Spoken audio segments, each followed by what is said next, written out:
السلام علیکم، کیسے ہیں آپ سب؟ یقیناً سب ٹھیک ہوں گے، فٹ فاٹ ہوں گے۔ تو سب سے پہلے آپ سب سے ریکویسٹ کروں گی کہ چینل ضرور سبسکرائب کر دیا کریں، اور اس کے علاوہ مجھے بتاتے رہیں کہ آپ کو ناول کیسا لگ رہا۔ اور اگر آپ میرے باقی ناول پڑھنا چاہتے ہیں تو آپ کو میرے چینل کے پلے اسٹور سے تمام ناول مل جائیں گے۔ تو مجھے بتاتے رہیں آپ کو ناول کیسا لگا، آج کی ایپیسوڈ کیسی لگی۔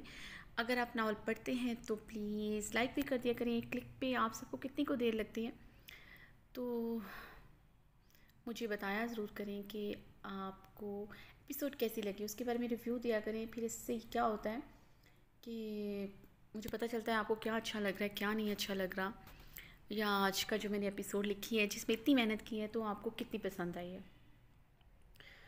تو چلتے ہیں اپنی آج کی ایپیسوڈ کی طرف، اس دعا کے ساتھ کہ آپ سب جہاں رہیں خوش رہیں، ہنستے رہیں، آباد رہیں، اور دوسروں کے چہرے پہ بھی مسکراہٹیں بکھیرتے رہیں، اور سب سے بڑھ کے اللہ پاک ہم سب کے والدین کی لمبی عمر کرے، انہیں جن کے والدین کی ڈیتھ ہو چکی ان کو جنت الفردوس میں جگہ عطا فرمائے، اور جن کے والدین حیات ہیں اللہ پاک ان کو صحت و تندرستی عطا فرمائے۔ تو پڑھتے ہیں اپنی آج کے ایپیسوڈ کی طرف۔ ناول ہے جنون تیرے عشق کا، تحریر نور آصف، اور ایپیسوڈ قسط ہے 29۔ جنون تیرے عشق کا قسط 29، تحریر نور آصف۔ وہ جھٹپٹاتے ہوئے شاویز کی طرف بڑھی تھی۔ کیا کیا آپ نے میرے ساتھ رات میں؟ حیا شاویز کی طرف بڑھتے ہی زیانی انداز میں چیخی۔ شاویز اس کی بات سے زیادہ اس کا ایٹیٹیوڈ دیکھ کر حیران ہو رہا تھا، جو عجیب تھا کیونکہ وہ کبھی اتنی بدتمیزی سے اس سے بات نہیں کرتی تھی، نہ ہی اس کے سامنے ایسے حلق کے بل چیختی تھی۔ کیا کیا ہے میں نے؟ شاویز نے حیران ہوتے الٹا سوال کیا۔ شاویز کے چہرے پر چھائی حیرانگی اور اس کے معصومیت بھرے سوال پر حیا کا دل کیا تھا اس کا گلا دبا دے، جو ابھی بھی انجان بننے کی کوشش کر رہا تھا۔ یہ سوال پوچھتے ہوئے آپ کو شرم آنی چاہیے، جو آپ نے میرے ساتھ کیا۔ اس کے باوجود آپ یوں معصوم بننے کا ایکٹ کیسے کر سکتے ہیں؟ حیا سسکی لیتے ہوئے چیخ پڑی۔ اس کے یوں چلانے پر شاویز کے چہرے پر ناگواریت کا تاثر ابھرا تھا، جسے وہ چاہتے ہوئے بھی چھپا نہ سکا۔ کم ٹو دا پوائنٹ حیا، مجھے یوں گھما پھرا کر بات کرنا اور سننا پسند نہیں ہے، جو بھی کہنا ہے کھل کر کہو۔ شاویز نے حیا کو سخت نظروں سے گھورتے ہوئے کہا، جو سرخ چہرے کے ساتھ لمبے لمبے سانس لے رہی تھی، جیسے اپنے اندر اٹھتے اشتعال کو دبانے کی کوشش کر رہی ہو۔ مسٹر شاویز، یہاں رات کی تنہائی میں ایک عورت کی بے ہوشی کا فائدہ اٹھا کر اس کے بدن کو اپنی حیوانیت سے نوچنے والے مرد کو زیب نہیں دیتا، وہ یوں اس کی آنکھوں میں آنکھیں ڈال کر بات کرے۔ حیا زہر کھن لہجے میں کہتے ہوئے پھنکاری تھی۔ واٹ؟ کیا کہہ رہی ہو تم؟ شاویز حیا کی بات کو سمجھتے ہوئے بے یقینی کی کیفیت میں چلایا۔ چلائیں مت میرے سامنے، آپ اتنے گر جائیں گے میں سوچ بھی نہیں سکتی تھی۔ آپ نے میری بے ہوشی کا فائدہ اٹھاتے ہوئے مجھے ساری رات آپ اپنی ہوس پوری کرتے رہے۔ آپ ایک بزدل اور نامرد انسان ہیں، سنا آپ نے؟ آپ نامرد ہیں۔ حیا ہذیانی کیفیت میں چیختے ہوئے سسک پڑی۔ اسے اپنے سامنے کھڑے انسان سے نفرت محسوس ہو رہی تھی، جو ظاہری طور پر جتنا مضبوط دکھتا تھا اندر سے اتنا ہی کمزور اور اپنے نفس کا غلام نکلا۔ جاوید حیا کی باتوں کو سنتا ضبط کی انتہا پر تھا۔ شاویز کا رنگ خطرناک حد تک سرخ پڑا تھا۔ وہ لہوتری آنکھوں کے ساتھ حیا اور اپنے بیچ ایک قدم کا فاصلہ ختم کرتا اس کے بازو کو اپنی سخت گرفت میں لے چکا تھا۔ کیا بکواس کر رہی ہو؟ ہوش میں ہو؟ بیوی ہو میری، ایک شوہر اپنی بیوی کے ساتھ کیسے یہ کر سکتا ہے؟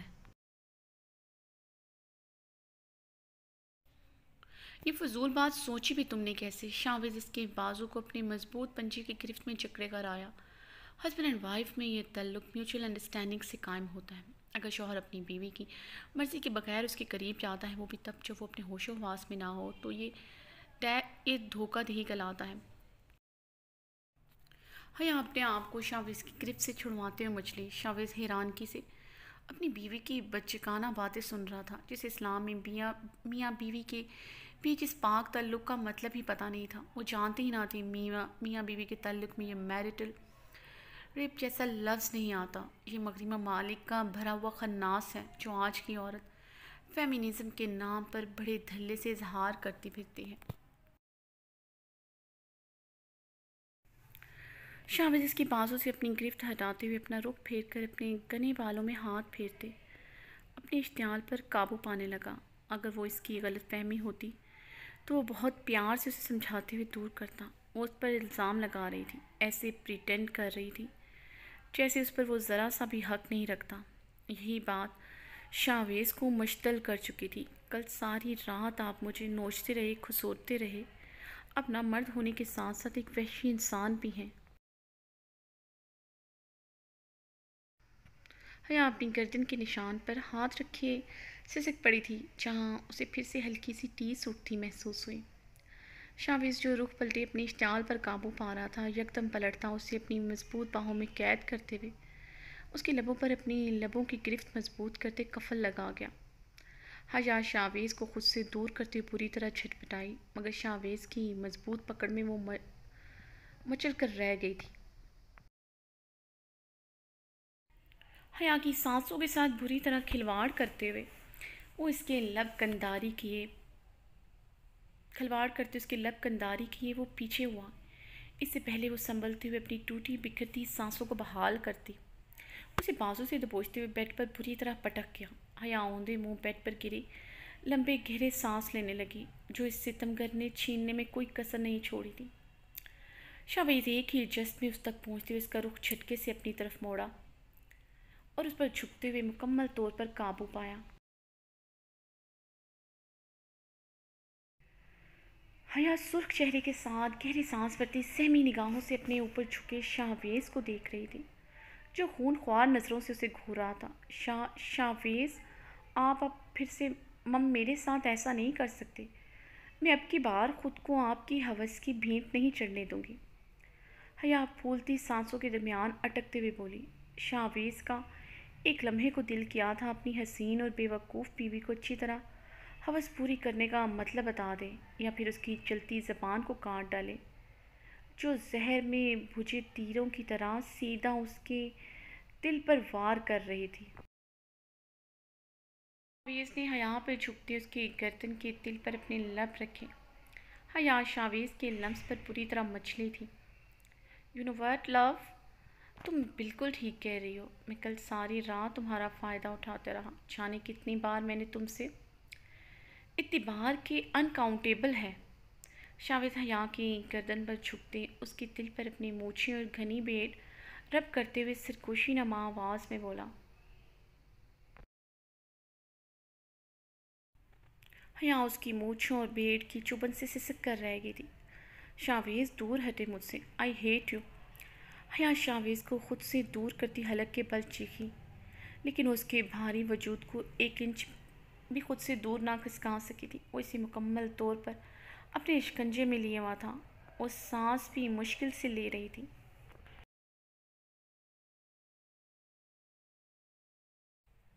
But I love you my beauty. Shavez نے اس کی پلکوں پر ٹھہرے موتیوں کو اپنے لبوں سے چن لیا۔ شاویز، دور ہٹے مجھ سے، آپ کو میرے شیئرز چاہیے، میں آپ کو دے دوں گی، جو چاہیے دوں گی، میرے ساتھ یہ مت کریں پلیز۔ حیا سسک پڑی تھی۔ وہ جس طرح اسے اپنی آہنی گرفت میں لیا ہوا تھا، وہ سمجھ چکی تھی وہ اس بھاری بھرکم پہاڑ جیسے وجود کا مقابلہ نہیں کر سکتی۔ کل رات وہ بے ہوشی کے عالم میں لٹ چکی ہے، اب وہ ہوش میں لٹ جائے گی۔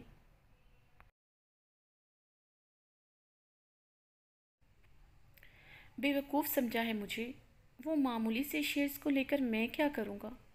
یہ کمسن جوانی، یہ قیامت سا جلوے بکھیرتا حسن، اس کے آگے وہ شیئرز تو کوئی حیثیت نہیں رکھتے۔ ڈیل میں دم نہیں مائی لو، اور اس صورت میں جب رات میں تمہارا نمکین تیکھا حسن چکھ بھی چکا ہوں تو اب میں ان شیئرز کا کیا کروں گا؟ اب تو مجھے بس تم چاہیے ہو، وہ بھی پورے ہوش و حواس میں۔ شاویز نے احتجاجیہ لہجے میں کہتی اس کی گردن میں منہ چھپائے، اس کی خوشبو اپنے اندر اتاری۔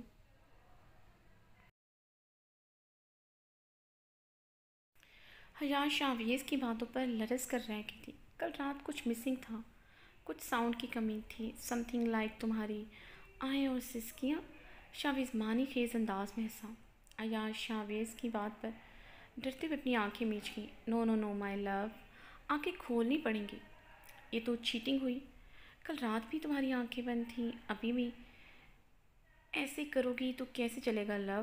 شاویز حیا کے آنکھیں بند کرنے میں سرد انداز میں گرایا۔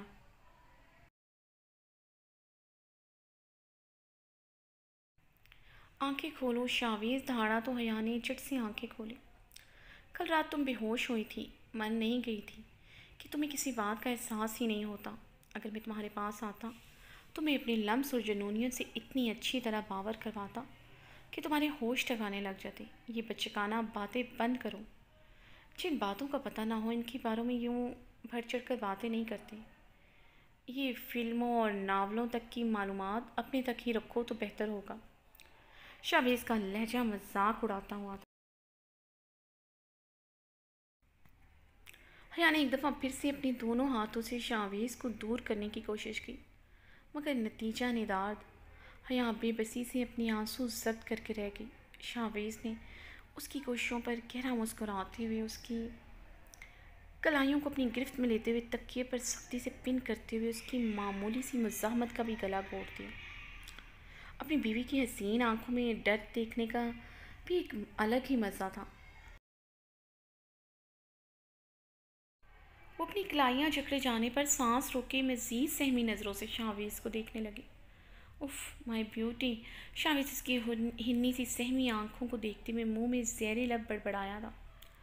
چاہوں تو ابھی تم سے اپنا حق وصول کر سکتا ہوں۔ اس کے لیے نہ میں تمہارے آگے جواب دہ ہوں، نہ اپنے خدا کے آگے، کیونکہ تم سے زیادہ تم پر حق رکھتا ہوں۔ یہ خدا نے مجھے نکاح کی صورت میں عطا کیا ہے۔ سر سے لے کر پاؤں تک میری ملکیت ہو۔ تمہارے پاس آنے کے لیے مجھے تمہاری اجازت کی ضرورت نہیں، لیکن کل رات اگر میں تم سے دور ہوا، حق رکھنے کے باوجود اپنا حق نہیں لیا، تو وجہ میری محبت ہے، جو جسمانی تعلق سے کہیں زیادہ بڑھ کر ہے میرے لیے۔ کل ساری رات تمہارے لیے شدید تڑپ رکھنے کے باوجود تمہارے پاس نہیں آیا، وجہ تمہاری چاہت، تمہاری خواہش زیادہ امپورٹنٹ ہے میرے لیے۔ شاویز نے حیا کی آنکھوں میں دیکھتے ہوئے کہا، لہجے میں سرد پن نمایاں تھا۔ حیا کی باتیں سیدھا دل پر وار کر گئی تھی۔ وہ اس کی محبت، اس کی تڑپ جو اس کے لیے محسوس کرتا ہے اسے ہوس سمجھتی ہے، اس کی محبت کو بار بار معمولی شعر سے کمپیئر کر رہی ہے۔ اس بات نے کافی تکلیف پہنچائی تھی شاویز کو۔ شاویز نے سرد سانس کھینچتے ہوئے حیا کی آنکھوں میں دیکھا، جہاں ابھی تک بے یقینی کی کیفیت تھی۔ اس کی آنکھوں میں لکھی تحریر صاف پڑھی جا سکتی تھی، وہ اس پر یقین نہیں کر رہی، خاموشی سے اس کے حصار میں اسے سہمی نظروں سے دیکھ رہی تھی۔ اس کی سہمی نظریں چیخ چیخ کر کہہ رہی تھیں، وہ بھی یہی سمجھ رہی ہے، وہ اس کا فائدہ اٹھائے گا۔ شاویز گہرا سانس بھرتے ہوئے اس سے دور ہوا۔ آپ جھوٹ کہہ رہے ہیں، مجھے آپ کی بات پر یقین نہیں ہے۔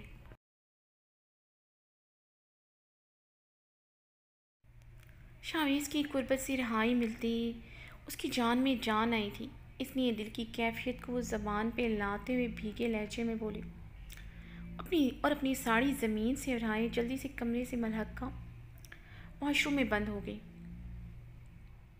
شاویز سر دونوں ہاتھوں میں تھام کر بیٹھ گیا۔ اسے سمجھ نہیں آ رہا تھا وہ حیا کو کیسے یقین دلائے۔ ایک بات کا احساس اسے آج اچھی طرح ہوا تھا، اس کی بیوی کم عمر امیچور ہونے کے ساتھ ساتھ ناسمجھ بھی ہے، جو کچھ چیزوں کو سمجھ نہیں پا رہی۔ وہ اتنی بڑی بات کیسے کہہ سکتی ہے؟ جبکہ وہ اس کے پاس جاتا تو اسے نیم بے ہوشی میں بھی احساس ضرور ہوتا، اور ہوش میں آنے پر اسے اچھی طرح احساس ضرور ہوتا وہ جو کہہ رہی ہے اس کا مطلب کیا ہے۔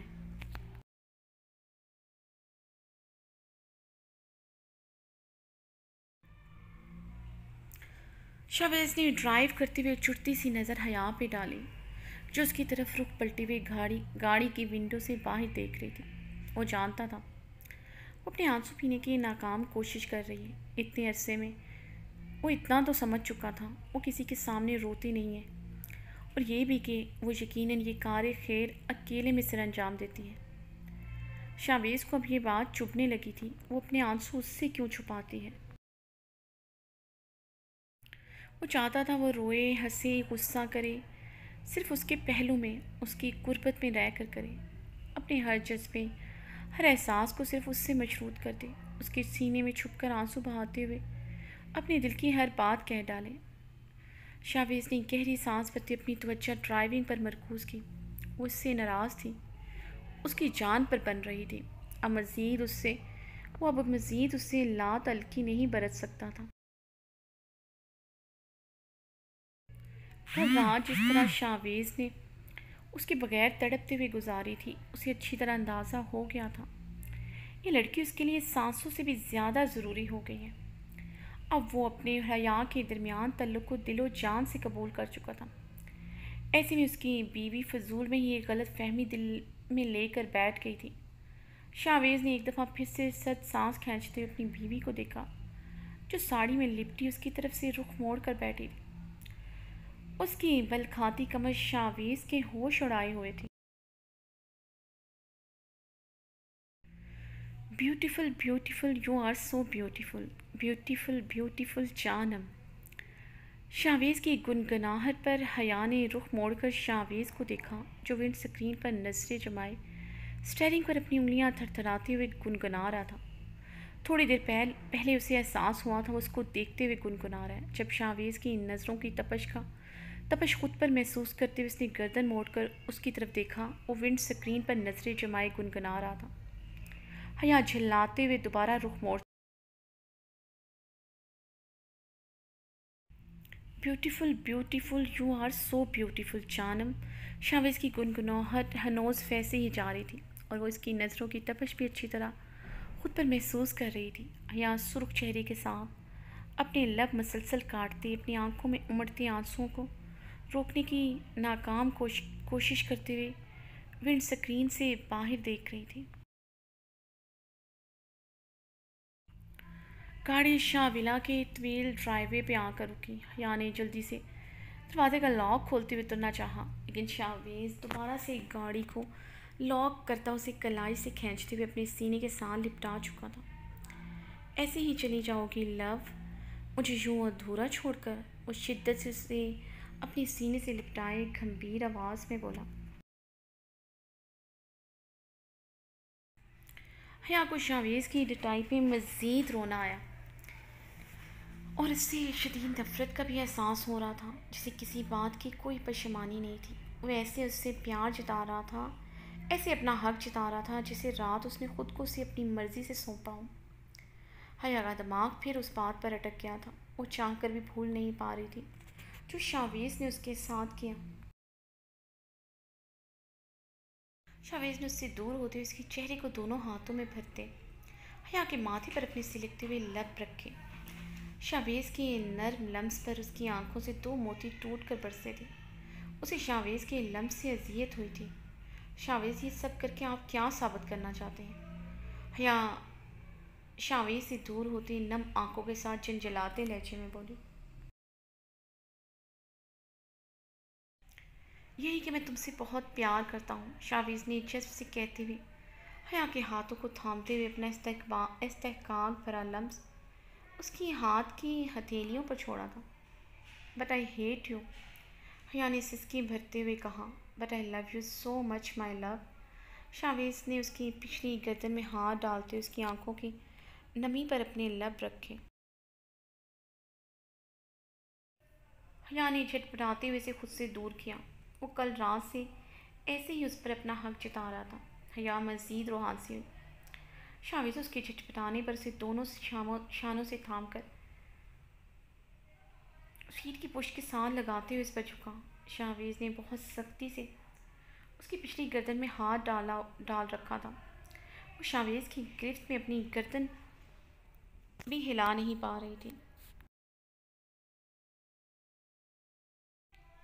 شاویز چھوڑے مجھے، حیا چلائی۔ یکدم شاویز کی گرفت کے ساتھ اس کی آنکھوں میں بھی سرد پن اترا تھا۔ اور واضح تنبیہ تھی کہ اب اس کی آواز نہ نکلے۔ حیا خاموشی سے سہمی نظروں سے شاویز کو دیکھ رہی تھی، جو بہت سخت نظروں سے دیکھ رہا تھا۔ کل رات ہمارے بیچ کچھ نہیں ہوا۔ حیا میں بار بار بات دہرانے کا عادی نہیں ہوں، نہ ہی مجھے تم سے جھوٹ بولنے کی ضرورت ہے۔ بیوی ہو میری، چاہو تو ابھی تمہارا ہاتھ پکڑ کر اپنے کمرے میں لے جاؤں اور پھر تمہارے ساتھ وہی کروں جو تم سوچ رہی ہو۔ میں نے کل رات بے ہوشی میں تمہارے ساتھ کیا۔ کل رات تمہارا جسم بہت ٹھنڈا پڑ گیا تھا۔ تمہیں حرارت پہنچانے کے لیے تمہارے بدن سے گیلی ساڑی آزاد کرنا ضروری تھا، اور جہاں تک تمہیں یہ لگ رہا ہے میں نے تمہیں نوچا کسوٹا، تو میری حیوانیت کے نشان ڈھونڈ سکتی ہو جو تمہیں چاہ کر بھی نہیں ملیں گے۔ اور جہاں تک بات ہے اس نشان کی، شاویز نے نرمی سے اپنا انگوٹھا اس کی گردن کے تل پر رکھا، یہ ہوس نہیں، میری محبت کی سوغات ہے جو تمہیں وقتاً فوقتاً اب ہوش میں بھی ملتی رہیں گی۔ شاویز نے اس کے چہرے کو دونوں ہاتھوں میں بھرتے ہوئے گمبھیر آواز میں کہا، ہمارا تعلق بہت پاک ہے میری جان، آئندہ اس تعلق اور میری محبت کو ہوس سے مت جوڑنا۔ شاویز نے اس کے نرم شفاف پر سرخ پڑتے گال پر اپنی بیٹ سہلائی۔ آج تو یہ لفظ تمہارے منہ سے برداشت کر لیا ہے، آئندہ نہیں کروں گا۔ شاویز نے سرد لہجے میں حیا کو تنبیہ کی۔ وہ سیر سے ٹیک لگائے شاویز کو دیکھ رہی تھی، جو سرد نرم گرم تاثرات لیے ہوئے تھا۔ چہرے پر نرمی کے ساتھ بہت سنجیدگی بھی تھی، آنکھوں میں محبت کے ساتھ سرخی بھی تھی۔ اس کے لہجے کی مضبوطی اور اس کی آنکھوں سے چھلکتی سچائی صاف دکھ رہی تھی، جسے حیا محسوس کرتے اپنی نظریں چرا گئی۔ وہ اس بات پر یقین کر بھی لیتی ہے کل رات ان دونوں کے بیچ کچھ نہیں ہوا، مگر وہ اس سے محبت کرتا ہے، اس بات پر یقین نہیں کر سکتی تھی۔ حیا گہرے سانس لیتے شاویز کی گرم پرحدت سانسوں کو اپنے چہرے پر برداشت کر رہی تھی، جو اس کا چہرہ جھلسا رہے تھے۔ ایک تو ہٹلر کی گرم سانسیں، دوسرا ہٹلر کی اتنی نزدیکی اس کی جان نکال رہی تھی۔ میں اس رشتے کو دل و جان سے قبول کر چکا ہوں، اب تمہارے لیے بھی یہی مناسب ہے، اس رشتے کو دل و دماغ سے قبول کرو، کیونکہ اب تمہیں میں مزید خود سے دور نہیں کر سکتا۔ سانسوں سے بھی زیادہ نزدیک چاہیے مجھے۔ شاویز کی آواز بھاری ہوئی تھی۔ حیا کی ہتھیلیاں پسینے سے نم ہوئیں۔ وہ جب ایسی باتیں کرتا تھا یا پھر اس کے بہت نزدیک ہوتا تھا تو اس کی دل کی دھڑکنیں اسے اپنے کانوں میں بجتے محسوس ہوتی اور زبان تالوں سے چپک جاتی۔ اس کی قربت سے حیا کو اپنی سانسیں رکتی محسوس ہوتی۔ اگر پھر بھی تمہیں مجھ پر یقین نہیں ہے تو ہم ایک کام کر سکتے ہیں۔ حیا کی بدن کی کپ کپاہٹ اور اس کا خون چھلکاتا رنگ محسوس کر کے شاویز حیا سے دور ہوا۔ شاویز کے دور ہونے پر حیا نے گہرے سانس لیتے ہوئے اپنی بے قابو ہوتی دھڑکنوں پر قابو پایا تھا۔ شاویز اس کی حالت دیکھ کر گہرا مسکرایا۔ کیا کام کر سکتے ہیں؟ حیا دور ہوتے کپ کپاتے لبوں سے پوچھ بیٹھی۔ اسے لگا تھا ہٹلر شاید اس سے اب شیئرز کی بات کرے گا، اپنے مطلب کی بات پر آئے گا، اس لیے بے ساختگی میں پوچھ بیٹھی، یہی کہ میں تمہیں جلد از جلد رخصت کروا لوں، پھر تو تمہیں مجھ پر یقین آ جائے گا۔ میں رشتہ نبھانا چاہتا ہوں، جو فضول باتیں تمہارے دماغ میں سما رہی ہیں، میں نے تمہارا فائدہ اٹھایا، تمہارا استعمال کیا، تمہیں اس سے چھٹکارا مل جائے۔ شاویز نے لب دانتوں تلے دبائے اپنی مسکراہٹ چھپاتے ہوئے حیا کو دیکھا، جس کا رخصتی کی بات پر دم اٹکا تھا۔ نہیں وہ مجھے یقین ہے آپ پر۔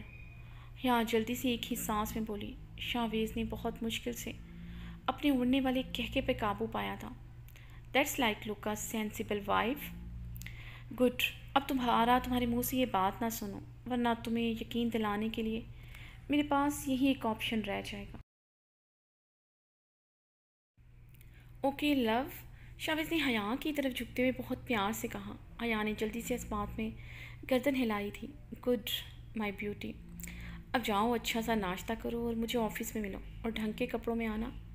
یقیناً تمہارے پاس تو نہیں ہوں گے، ہیزل سے بورو کر لینا، رات کو شاپنگ پہ چلیں گے، ڈھنگ کے ڈریسز بھی لے لیں گے۔ شاویز کی بات پر حیا نے شعلہ بار نگاہوں سے شاویز کو گھورا۔ شاویز نے اس کی شعلے لپکتی آنکھوں کو دیکھ کر اپنی مسکراہٹ بہت مشکل سے دبائی۔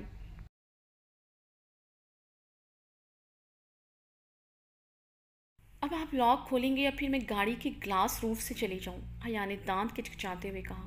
دل میں شدت سے تمنا جاگی تھی کہ کاش اس کی دانتوں کے بیچ ہٹلر کی گردن ہوتی تو وہ ویمپائر کی طرح اس کا خون ضرور پی جاتی۔ وہ اس کی کوئی بات ماننے کا ارادہ نہ رکھتی تھی۔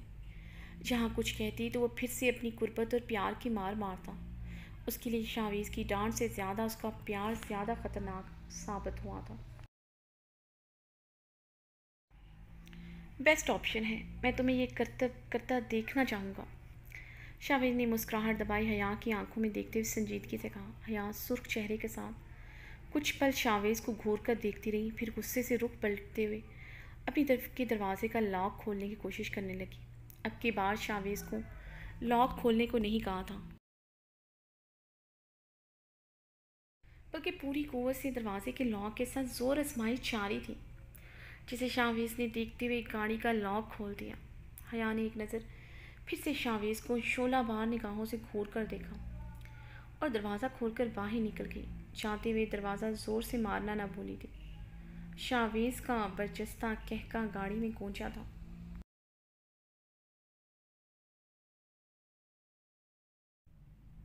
جازم نے اسے آرکائیو روم سے کچھ فائلز لانے کو کہا تھا جو فرسٹ فلور پر تھا۔ وہ صبح سے اسے یوں ہی دوڑائے ہوئے تھا، کبھی اسے کافی چاہیے ہوتی تھی، کبھی آرکائیو روم سے پرانی فائلز چاہیے ہوتی تھی، کبھی اسے اپنا ٹیبل سیٹ کروانا ہوتا تھا۔ وہ جب تک کافی ختم نہ کر لیتا اب اسے اپنے سامنے بٹھائے رکھتا کہ کافی کا خالی کپ واپس بھی اس نے لے کر جانا ہے۔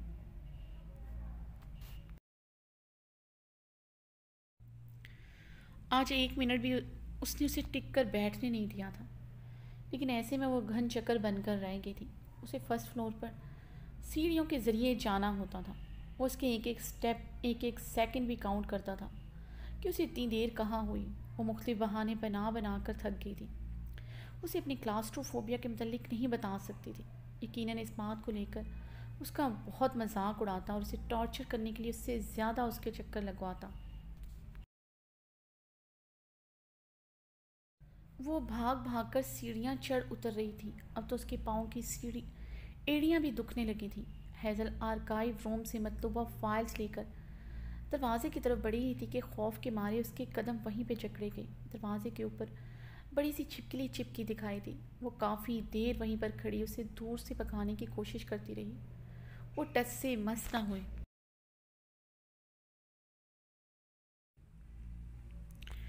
اس کے پاس اس ٹائم اپنا موبائل بھی نہیں تھا، ورنہ وہ برہان کو کال کر کے اپنی مدد کو بلا لیتی۔ ہیزل کے ماتھے پر پسینے کے قطرے نمودار ہوئے تھے۔ وہ چھپکلی ویسے ہی دروازے پر استادہ تھی۔ اس کا کوئی پروگرام نہیں تھا وہاں سے ہلنے کا۔ وہ پچھلے آدھے گھنٹے سے وہاں پر بند تھی۔ ہیزل نے گھڑی پر نظر دوڑائی جہاں 5 بجنے والے تھے۔ یہ آف ٹائم تھا۔ اگر اس کی مدد کو کوئی نہ آتا تو وہ یہاں پر ہی بند رہ جائے گی۔ یہ سوچ دماغ میں آتے ہی ہیزل کی آنکھوں سے اب آنسو جاری ہوئے تھے۔ اپنی بے بسی پر شدید رونا آیا اور اس جلاد کے لیے دل سے بے شمار بد دعائیں نکلیں جس کی وجہ سے وہ اس مصیبت میں پھنسی تھی۔ ہیزل دور کھڑی اپنی سانسیں روکے دروازے پر اس چھپکلی کو دیکھ رہی تھی جو اب ہیزل کو خود کو گھورتی محسوس ہو رہی تھی۔ فائلز اس کے ہاتھوں سے چھوٹ کر گر چکی تھی۔ اس سے پہلے وہ زمین بوس ہوتی کسی نے باہر سے دروازہ کھولا تھا۔ وہ چھپکلی زمین پر گرتے ہوئے ہیزل کی طرف بڑھی۔ ہیزل چیخیں مارتے ہوئے اندر داخل ہونے والے انسان کے ساتھ تھر تھر کانپتے ہوئے لپٹ گئی۔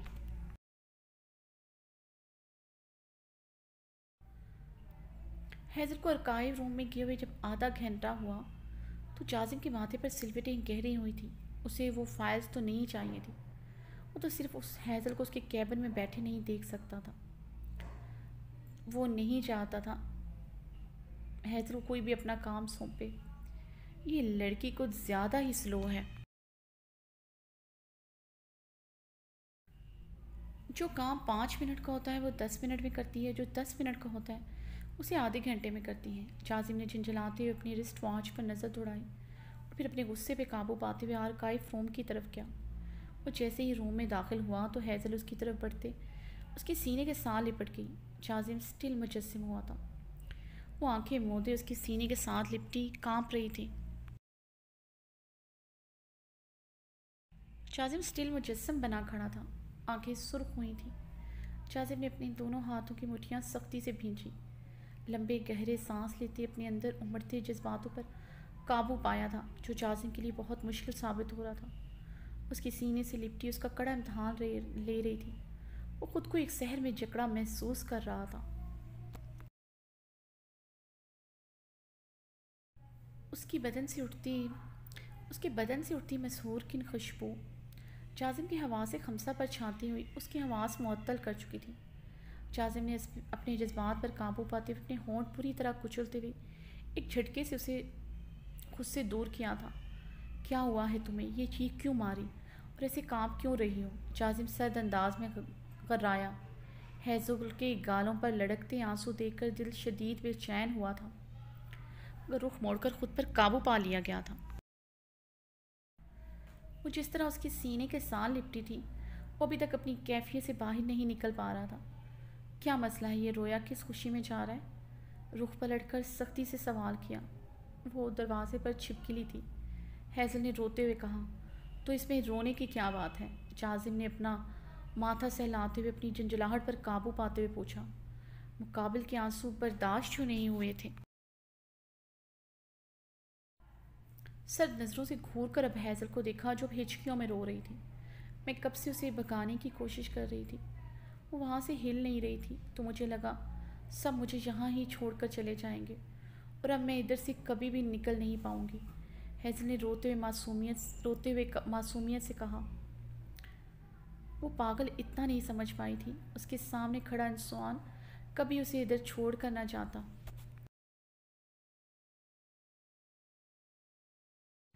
وہ اپنے جذبوں سے تو نظریں چرا سکتا تھا لیکن ہیزل کے وجود سے کبھی غافل نہیں ہو سکتا تھا۔ جازم اس کی معصومیت پر کچھ پل کے لیے گنگ ہو گیا۔ اسے پتا تھا ہیزل بہت معصوم اور سادہ ہے، لیکن وہ اتنی معصوم اور سادہ ہے وہ اسے آج پتا چلا تھا۔ جازم کے دل کی دھڑکن یکدم تیز ہوئی تھی۔ ہیزل کا چہرہ گلابی ہو رہا تھا، نیلی شفاف آنکھیں جو کانچ سی تھیں رونے سے اور شفاف محسوس ہو رہی تھیں۔ جازم نے ہاتھ بڑھا کر اس کی نم پلکوں کو چھونا چاہا۔ ہیزل جازم کے ہاتھ بڑھانے پر ڈرتے ہوئے 2 قدم پیچھے ہوئی تھی، جسے محسوس کرتے ہوئے جازم کے چہرے کے نقوش سپاٹ اور سنجیدہ ہوئے۔ اس کا یوں پیچھے ہونا برداشت نہیں ہوا تھا۔ وہ خود جتنی مرضی بے حسی اس وجود کو لے کر دکھا دے مگر اپنے سامنے کھڑے وجود کا ذرا سا گریز بھی برداشت نہیں کر پاتا تھا۔ یہ رونا بند کرو اور فائلز لے کر میرے روم میں آؤ، جازم سرد انداز میں حکم دیتے ہوئے دروازے کی جانب بڑھا۔ ہیزل کو وہیں پر جمع دیکھ کر اسے خشمگی نگاہوں سے گھورنے لگا جو وہاں پر کھڑی زمین پر پڑی فائلز کو دیکھ رہی تھی۔ یقیناً وہ ابھی بھی ڈر رہی تھی، جسے جازم محسوس کرتے آگے بڑھ کر ساری فائلز خود زمین سے اٹھائیں اور اسے اشارے سے خود سے پہلے باہر جانے کو کہا، مبادا پھر وہ کہیں کسی چیز سے ڈر نہ جائے۔ ہیزل جلدی سے روم سے نکلی۔ جازم فائلز پکڑے باہر آیا تو اسے سیڑھیوں کی طرف جاتا دیکھ کر حیران ہوا۔ کہاں جا رہی ہو؟ جازم نے سرد انداز میں سوال کیا۔ وہ میں اوپر، ہیزل نے دھیمے لہجے میں بتایا۔ سیڑھیوں سے کیوں جا رہی ہو؟ لفٹ سے جاؤ۔ ہیزل کو یوں ہی کھڑا دیکھ کر جازم نے اسے لفٹ میں آنے کو کہا۔ ہیزل گہرا سانس بھرتے ہوئے لفٹ کے اندر داخل ہوئی تھی۔ یکدم جازم کا فون رنگ ہوا۔ جازم لفٹ سے نکلتے ایک طرف ہو کر فون سننے لگا۔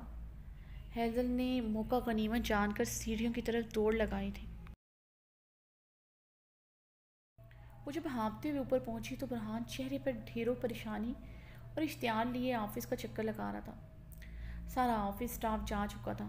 ہیزل کا موبائل کیبن میں پڑا تھا۔ وہ پچھلے آدھے گھنٹے سے اس کا ویٹ کر رہا تھا۔ وہ جازم کے آفس بھی دیکھ آیا تھا، وہ وہاں بھی نہیں تھی۔ ہیزل کو آتا دیکھ کر برہان آنکھوں میں ڈھیروں پریشانی لیے اس کی طرف بڑھا۔ غصہ اور اشتعال اسے آج ہیزل پر آ رہا تھا، وہ یکدم غائب ہوا تھا۔ اس کی جگہ فکر مندی اور پریشانی نے لے لی تھی۔ اس نے دور سے ہی اس کا رویا ہوا گلابی محترم چہرہ دیکھ لیا تھا۔ کیا ہوا ہیزل، رو کیوں رہی ہو؟ برہان لہجے میں ڈھیروں فکر مندی لیے اس کی طرف بڑھا۔ برہان میں آرکائیو روم میں بند ہو گئی تھی۔ اسی وجہ سے رونا آ رہا ہے۔ وہ ابھی بھی رو رہی تھی۔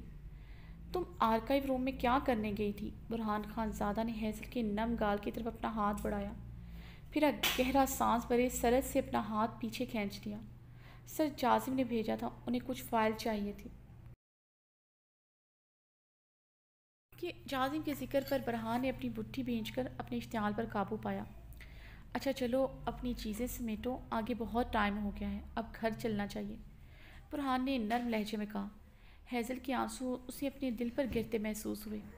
اب جائیں برہان، سر نے مجھے اپنے آفس میں پڑی فائلز کو ترتیب میں رکھنے کو کہا ہے اور ان کی ٹیبل بھی سیٹ کرنی ہے، ہیزل کہتے ہوئے جازم کے آفس کی طرف بڑھی۔ برہان اسے بازو سے دبوچے اس کے بڑھتے قدم روک چکا تھا۔ ہیزل یہ آف ٹائمنگ ہے، اب تمہیں گھر چلنا چاہیے، اور ویسے بھی یہ تمہارا کام نہیں ہے، برہان نے اپنے اشتعال پر قابو پاتے ہوئے کہا۔ اسے کسی صورت جازم کے ساتھ آفس میں اکیلے ٹھہرنے نہیں دے سکتا تھا۔ ہیزل کچھ پل سوچتی رہی، پھر اپنی چیزیں سمیٹتے ہوئے برہان خان زادہ کے ہمراہ سیڑھیوں کی جانب بڑھی۔ وہ بھی یہاں رکنا نہیں چاہتی تھی۔ جازم کو دیکھ کر ہی اسے خوف سے پسینے چھوٹتے تھے۔ یہاں اکیلے اس کے ساتھ ہونے کے خیال سے اس کا دل دھڑک اٹھا تھا۔